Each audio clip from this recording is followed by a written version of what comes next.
Turning our attention back here towards western Washington. It's beautiful now throughout the area, but I feel like the rain is a-coming. Yeah, there are going to be more showers. Now, the consistent rain is actually beginning to let up for many of us, but the off and on showers that we're going to see here throughout the day, plus our convergence zone, going to keep some of that activity in place. Up into the mountains, though, some heavy snow here throughout the night as we picked up 20 inches of snow so far since last night at Stevens Pass. Close to a foot in Snoqualmie Pass, White Pass at about 5 inches, and Crystal Mountain coming in at about 3 inches. And speaking of Crystal Mountain, here's a live look there as some people are out enjoying all of the fresh powder that is out there. Still going to be quite a bit more to come as we head into the night, as we could see anywhere between maybe a foot to maybe 16 inches there, a little higher, a little more possibly as you go farther north. Right now we're sitting at 45 degrees. Those winds have become breezy, 20 miles per hour, but coming out of the southwesterly direction, that actually is acting as somewhat of a moderating factor for us when it comes to our temperatures.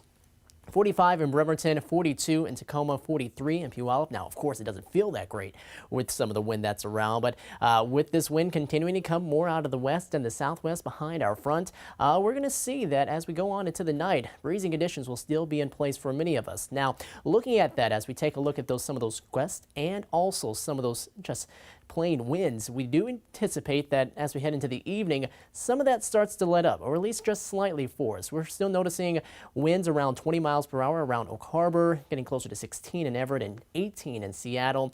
We'll go into tonight around Puget Sound and central Puget Sound. We're calling for those winds to really start to weaken for many of us there, but northern interior and more along the coast, we're still dealing with some pretty high winds, and those will kind of stick around for us as we head into tomorrow morning as well.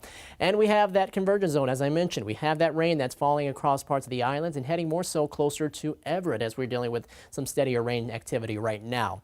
Across the mountains, the Cascades, seeing some of the heavier snow. A break right there in Central Sound where we're seeing just a few peaks of sunshine, and then farther south across the state we have some rain that is in place.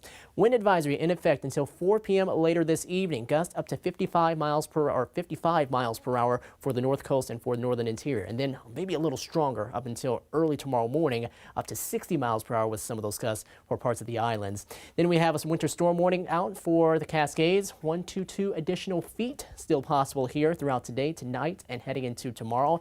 And then a winter weather advisory for the Olympics, where we could see maybe upwards to a foot of snow still yet to come. So the timing of the rain, that will start to let up, especially across parts of Puget Sound as we go into the first part of the night. Along the coast, we're still going to see some shower activity, and then we'll go into the day tomorrow, noticing some areas of rain, possibly here and there throughout the day. But it's more into the mountains that we're still seeing a lot more of that snow yet to come for us as we go on into that time. And as we mentioned, yes, 1 to 2 feet still possible across the Cascades. 48 today, we'll top off at 49 on Friday. Steve, we get back up into the 50s over the weekend for a mostly dry couple of days there, maybe a few showers on Sunday, and then maybe a few more rain showers to come early next work week. All right, creeping up temperature. All right. Thank you very much, Adam.